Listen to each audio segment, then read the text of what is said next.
안녕하세요. 저는 40대 초반의 9살짜리 남자 하나를 키우고 있는 여자입니다. 저는 현재 프랜차이즈 마트에서 캐셔로 일을 하고 있고요. 저희 남편은 저하고 나이 차이가 2살 차인데 공사장에서 막노동 일을 하는 사람입니다.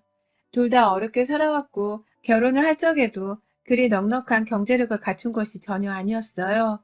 지금이야 돈 없으면 결혼하지 말라고 하지만 그 당시는 내세울 거 하나 없는 부모님들에게 결혼 안 하고 얹혀 사는 자식이 있는 것만으로도 수치였는지 저희 두 사람은 서로의 부모님 성화에 못 이겨서 결혼을 했습니다. 제가 34, 그리고 남편은 32살이에요.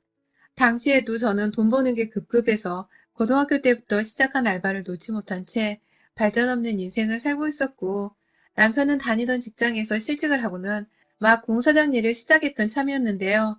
저도 잘 모르겠습니다. 이 사람하고 결혼해서 같이 살면 잘 살 희망이 전혀 보이질 않았음에도 나와 똑같이 사는 게 힘들어 보이고 살기 버거워하는 게 보이는 남편에게 동정심 같은 게 들어버렸던 듯해요. 처음부터 잘 살던 부부가 아니었기 때문에 목표는 그리 크지도 않았고 그저 우리가 보금자리로 살 수 있는 집만이라도 좀 갖게 해달라고 열심히 일을 했는데, 제가 아이를 낳고 2년도 채 되지를 않아 살고 있던 전셋집에서 반지하로 쫓겨나 이사를 오고야 말았습니다. 남편이 아주버님 사업하는데 보증을 잘못 섰거든요. 다른 사람도 아닌 남편의 가족으로부터 당하게 된 사기와 비슷한 일이었는지라 집안은 발칵 뒤집혔고, 그때 남편이 잃었던 전세금과 더불어 저희 부부가 예를 들이고 햇빛 하나 들어오지를 않는 반 지하에 살게 되면서 시어머니는 그 꼴을 보고 혼절을 하셨어요. 가뜩이나 답 없이 사는 애들이 결국 지 형 때문에 일이 되었다면서 가슴을 치셨습니다. 하지만 그때의 일은 순식간에 흐지부지 되었어요. 시아버지가 장남이 일 한번 벌리려는데 겨우 돈 한 번 잃어버린 거 가지고서 기죽이려 한다며 없던 일로 무마를 하라며 강요를 하셨거든요. 그래봤자 힘도 없고 돈도 없는 양반이었지만 저하고 남편 그리고 시어머니는 한 집안의 가장이란 이유로 그 말을 들어야 했고요. 남편은 괴로움에 한동안 숨만 마셨고 저는 어떻게든 얘를 보면서 버티긴 버텼는데, 순식간에 날아간 우리 돈과 함께 반 지하집에 살게 된 우리 처지가 너무 딱하다면서 정말 심적으로 힘들었습니다. 앞으로 더 열심히 모아도 아이가 학교를 들어가기 전까지 이 반지하집을 벗어날 수 있을까 싶기도 해 겁이 너무 났어요.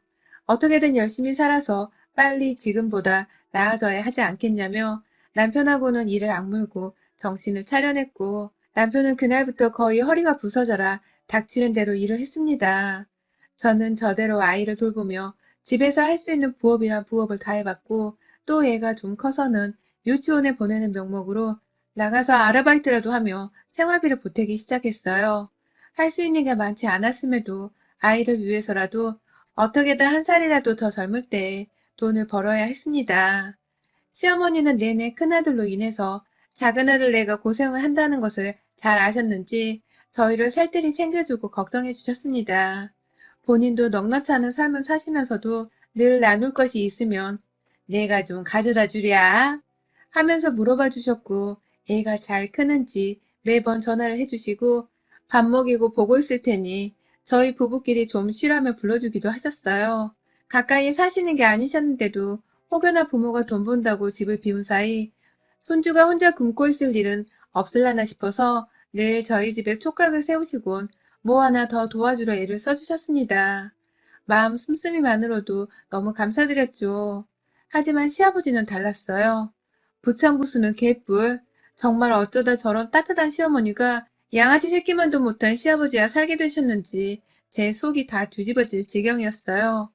시아버지는 애초에 장난만을 고집하고 챙기는 아주 고지식한 분이셨어요. 저희 결혼할 적에도 솔직히 저나 남편한테는 관심이 1도 없으신 분이셨어요. 자식 결혼하는 데에 관심이 없으니 자식이 어디서 어떤 환경에서 사는지에 관심을 가질 리도 없었고, 그나마 손주가 태어나고 나서는 딴에 집안의 대를 이을 놈이라나 뭐라나 하면서 우쭈쭈 한번 해준 것이 다였습니다. 애가 초등학교 입학할 때에도 시어머니는 손수 밥 한 끼 차려서 얘 학교 가는 거 축하해주고 싶다며 본인 집에 우르르 몰려오면 부담스러워할까봐 직접 도시락까지 싸다가 저희 집에 가지고 오셨어요. 더 좋은 선물 못해줘서 미안하단 말씀과 함께요. 그런데 저희 시아버지는 제가 선물까지도 바라지 않습니다. 그냥 잘 다니라는 인사 정도라도 해주기를 바랬어요. 허나 역시나 초등학교 들어가면 이제 돈 잡아먹는 벌레라면서 돈 나갈 일 없게 애한테 돈 교육 똑바로 시키라며 오히려 저희 아들을 바꾸라 하더니 전화로 다짜고짜 엄마 아빠한테 돈 달라 소리하면 혼날 줄 알라며 화를 내더라고요. 애는 애대로 어이없는 와중에 서러운지 눈물을 뚝뚝 떨구는데 그 닭똥 같은 눈물을 보는 순간 내 새끼 눈에서 눈물 나게 하는 시아버지 목소리가 듣기 싫다면서 인사도 안 하고 핸드폰을 꺼버렸습니다. 시아버지는 그걸로 한동안 며느리가 시아버지 전화를 먼저 끊는 건 내가 살다 살다 처음 본다 면서 며느리 잘못 드렸다고 저를 흉보며 한동안 내내 화가 나 계셨고요. 그 후로도 저한테 삐졌다면서 화난 티는 팍팍 내시며 평소 같으면 아예 연락도 안 하고 둘째 아들네는 쳐다도 안 보실 양반이 일부러 자꾸 전화를 하면서 사사건건 시비를 거셨어요.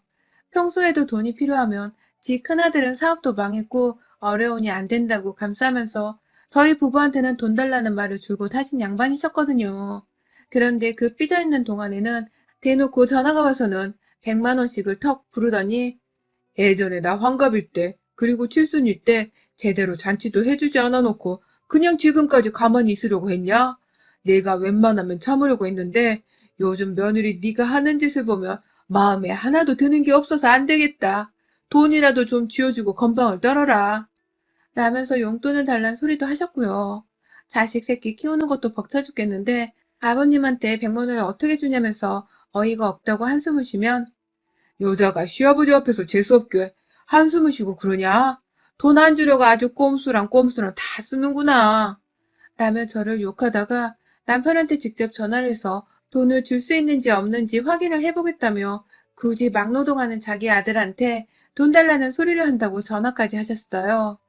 아버지란 사람이 어째 저렇게 개념도 없고 정도 없고 사람이 쓰레기만 같던지요. 남편이 일하다 말고 아버지한테서 돈 빌려달란 전화가 왔었다며 숨이 꺼져가라 땅바닥을 쳐다보며 우울해하는데 그 모습을 보는 저도 속이 상하고 옆에서 이런 부모를 봤을 자식 새끼도 속이 말이 아니었을 거고요. 진짜 이놈의 시아버지만 생각하면 정말 시어머니 때문에 감사하려 하다가도 시간의 정이 뚝뚝 떨어졌습니다. 때문에 좋은 추억이 하나도 없는 시아버지와는 도무지 더 친해지지 못할 것 같다는 생각을 하며 살았습니다. 아예 그냥 없는 듯이 살아주면 좋겠다는 생각을 매일같이 바라면서요. 그런데 얼마 전 시아버지가 저희 집에 뜬금없이 방문하셨어요. 집이 좁아 이 집 구석에 오기도 싫다며 평소에 매번 내 앞에서 무안을 주시곤 하던 시아버지셨는데 너네 집 다 와간다. 라며 웬일로 저희 집을 찾아오는 중이라는 전화를 한 시아버지의 연락에 제가 얼마나 긴장을 했는지 모릅니다. 이번에는 어떤 일로 와서 제 속과 아이 속을 뒤집어 놓을까 싶어 말이죠. 일을 하고 있는 중이어서 선택이 없었어요. 일단 에라 모르겠다는 심정으로 시아버지께 집 현관 비밀번호를 먼저 알려드렸고 저는 일이 끝나려면 아직 2시간 정도 더 남았으니 먼저 들어가서 나중에 하교하고 오는 아이와 계시라고만 말을 남겼죠. 시아버지도 순순히 알겠다고 대답을 하셨고요. 혹여나 시어머니도 오시는 건가 싶어서 물어보니 시어머니는 혼자 집에 계시는지 네 아버지가 지금 너희 집에 가셨냐? 라며 저만큼이나 놀라하셨습니다. 혼자서 저희 집을 굳이 올 일이 생전 없는 분이셨기 때문이었죠. 갑자기 혼자 오신다는 말에 저는 더욱 긴장을 했고 설마 집에 와서 또 돈 달라는 소리를 하는 게 아닌가 싶어 오만 걱정이 다 들었어요. 그렇게 두어 시간이 흘러 저는 퇴근을 하자마자 정말 똥 마려운 강아지 마냥 집으로 허겁지겁 뛰어갔습니다. 퇴근해서 집에 도착을 하기까지도 지하철 타고 역에서 걸으면 거의 30분 정도였고 급하게 뛰어가서는 집 문을 열자 아주 쨍그랑거리는 소리를 들어버렸어요. 왜 이렇게 집에 늦게 오냐며 저를 혼내는 시아버지가 현관 쪽에 부엌에 걸어둔 작은 종을 던져버리신 것이었습니다. 옆에는 저희 아이가 이미 할아버지한테 혼이 날 대로 혼이 났는지 눈물 콧물을 쏙 빼서는 엄마 하면서 제자리에 서서 주먹을 꽉 쥔 채로 눈을 감으며 우는데 애엄마들은 이게 어떤 울음인지를 알 겁니다. 애가 너무 의지할 곳이 없고 무서움에 떨다가 지 엄마 얼굴을 보고서 긴장이 풀려가지고는 저한테 도와달라고 외치는 소리였어요. 그 꼴을 보니 제가 속이 또 뒤집어져서 무슨 일인데 애가 이렇게 자지러지게 울고 있어요? 라며 신발부터 후다닥 벗고서는 집 안으로 달려들어 제 아이부터 안았습니다. 왜 우냐고 오지 말라고 얘를 한참 동안 달래는 동안 시아버지는 뒷짐만 지고서 자기는 아무 죄 지은 게 없다는 식으로 저희 집을 하염없이 둘러보더군요. 둘러볼 거리도 안 되는 좁은 집구석 안에서 찬찬히 집을 훑어보는 시아버지의 모습은 저희 집에 오고서 2시간가량 동안 집 한 번 제대로 볼 여유 없이 애를 잡아 혼냈다는 것을 반증하는 것과 다름이 없었습니다. 무슨 일 때문에 애를 이렇게 혼내셨냐고 묻잖아요. 라며 저는 예이고 뭐고 그 순간 속이 이미 뒤집혀진 후였는지라 무작정 왜 내 애를 이렇게 잡아놨냐며 소리를 질렀어요. 그 와중에 애는 할아버지 무섭다며 제 앞에서 바지에 오줌까지 싸버렸더라고요.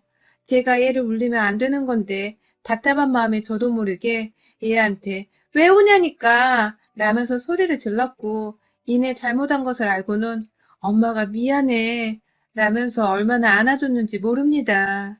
저 혼자 아주 그냥 긴장을 하고서 시아버지한테 덤비겠다고 난리였어요. 그때 시아버지가 그러더라고요. 아니, 집구석에 들어왔는데 있으면 문을 열어줘야지. 할아버지 목소리 듣고도 문을 안 열어준다고 그러고 모른 척 하고 있으면 어떡해.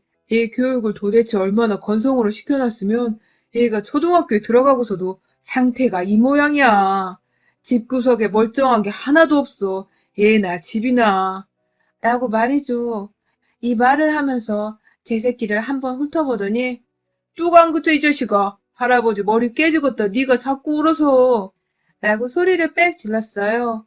얘가 하도 할아버지와 좋은 기억이 없었다 보니 갑자기 들이닥친 할아버지 목소리에 겁을 먹고는 집안에서 숨어서 나오지를 않았나 보더라고요.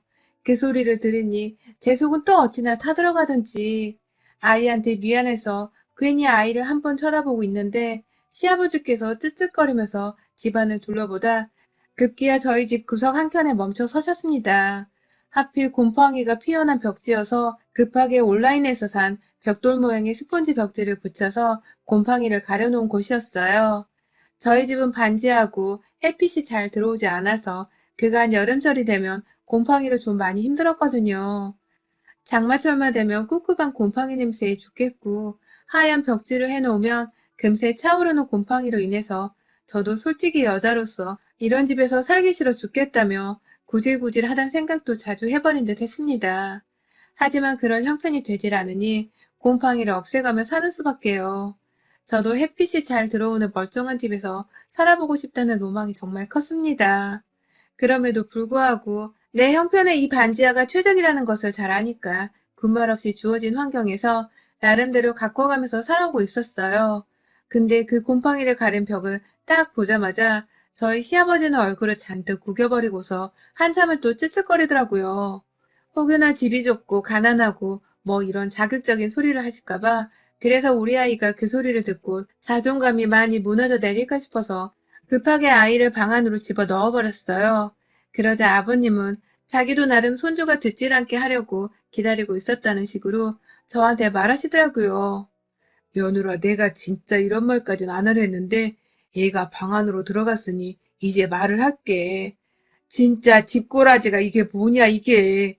사람 사는 집구석이 어찌 이러냐. 곰팡이를 이렇게 놔두고서는 절대로 사람이 멀쩡하게 살 리가 없다.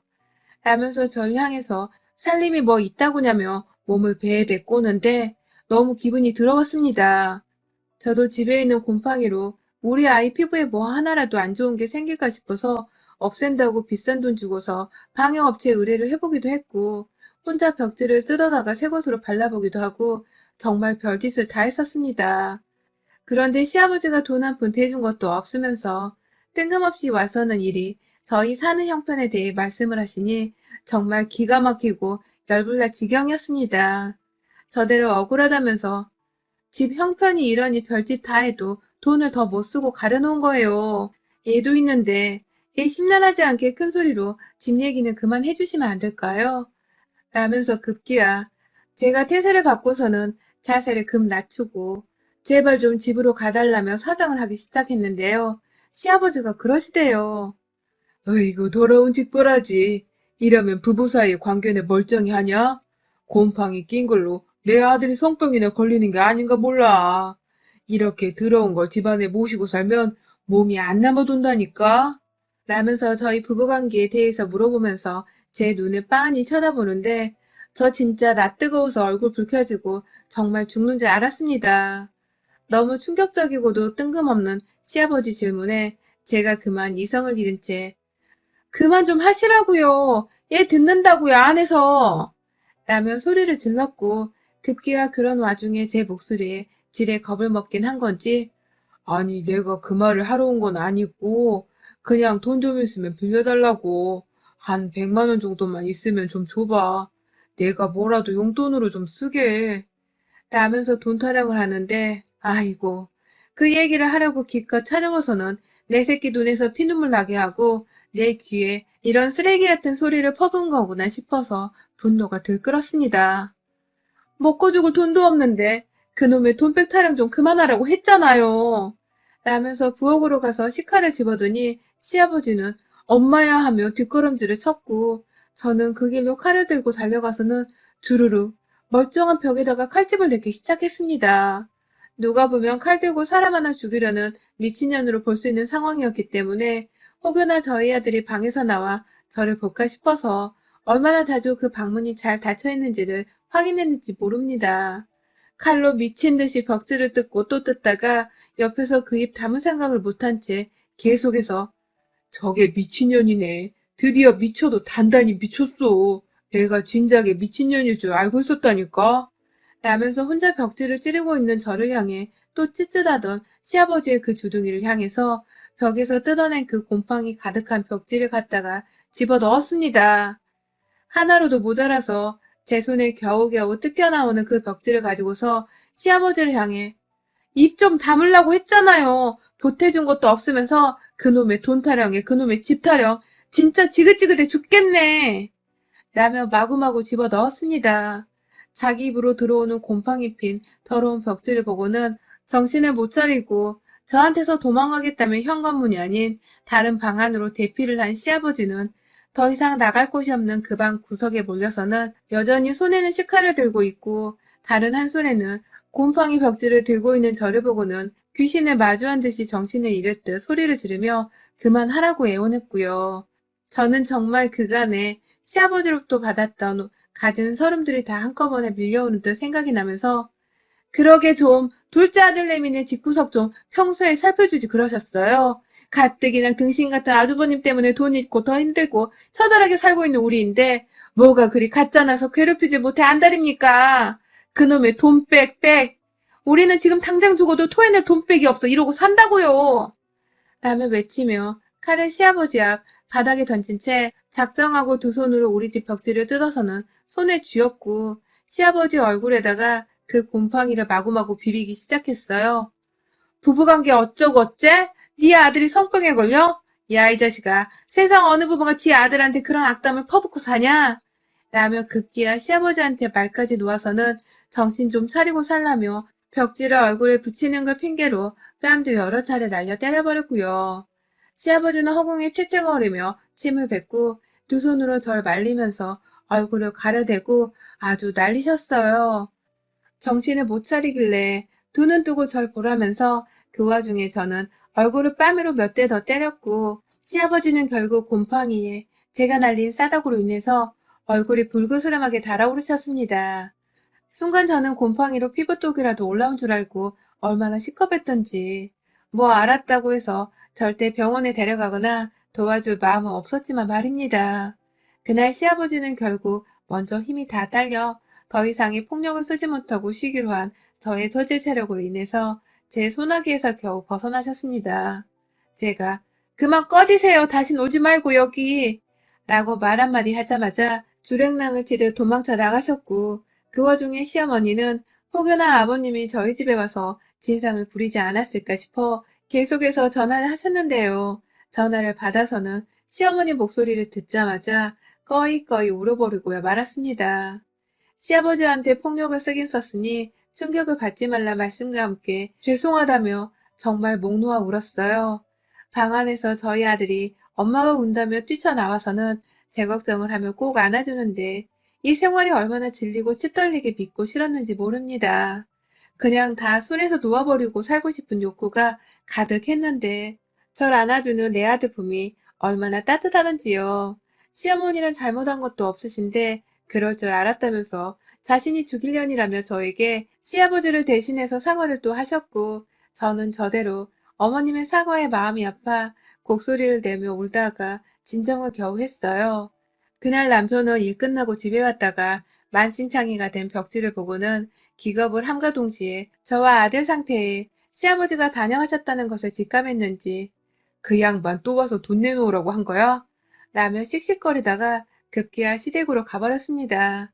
가서 얼마나 난장판을 피워놨는지 기어코 시어머니가 제게 도와달라고 전화를 하신 바람에 제가 또 그 저녁에 아들 내버려 두고서는 시댁에 가서 남편 진정시켰어요. 어머님 앞에서 용서를 구하고 반면에 시아버지 앞에서는 보란듯이 아까 나한테 충분히 맞으셨어 라는 말을 하면서 저희 집에 있었던 일을 상기시켜 드렸고 그러자 시아버지는 또 지레 겁이 나셨는지 쉽사리 저와 눈도 못 마주치고는 방 안으로 숨어 들어가더라고요. 그렇게 저와 남편은 그날 시아버지와의 인연을 완전히 정말 하나도 남기질 않고서 쫑을 치고서 집으로 돌아왔습니다. 망가진 벽지는 저희 아들이랑 같이 머리 맞대고 셋이서 다이소 벽지를 사다가 꼼꼼하게 붙여놨고 우리 아들 좋아라면서 아들이랑 같이 고른 액자 하나를 사서는 애프장하게 걸어놨습니다. 이제는 이 벽을 보고 할아버지가 아닌 좋은 것만 생각하라는 마음으로요. 도움이 안 되는 노인네를 옆에 계속해서 끼고 살았던 저의 잘못인지 아니면 지독하리만큼 못되고 철없는 시아버지의 잘못이었는지 아직도 헷갈립니다. 좀 더 좋게 말로 해결할 수 있었겠다는 생각이 들어 아쉬움이 들기도 해요. 하지만 누구든지 그 상황 속에서 내 아이의 우는 모습을 봤다면 그리고 시아버지로부터 성병의 관계 어쩌고 하는 소리를 들었더라면 절대로 그 화를 가만히 내버려 둘 수만은 없을 거라 확신합니다. 저는 그랬고 그래서 후회 없이 시아버지를 혼쭐 내줬거든요. 독하게 혼쭐을 내준 덕분에 이제는 더 이상 이 양반하고는 쓰잘데기 없는 왕래도 없을 것입니다. 그 사실이 저를 얼마나 마음 가볍게 해주는지 모릅니다. 평생을 도움이 안 되던 시아버지와의 완전한 해방을 기념하며 이렇게 저의 사연을 남겨봤습니다. 여러분의 생각은 댓글로 남겨주세요. 오늘도 시청해주셔서 정말 감사합니다.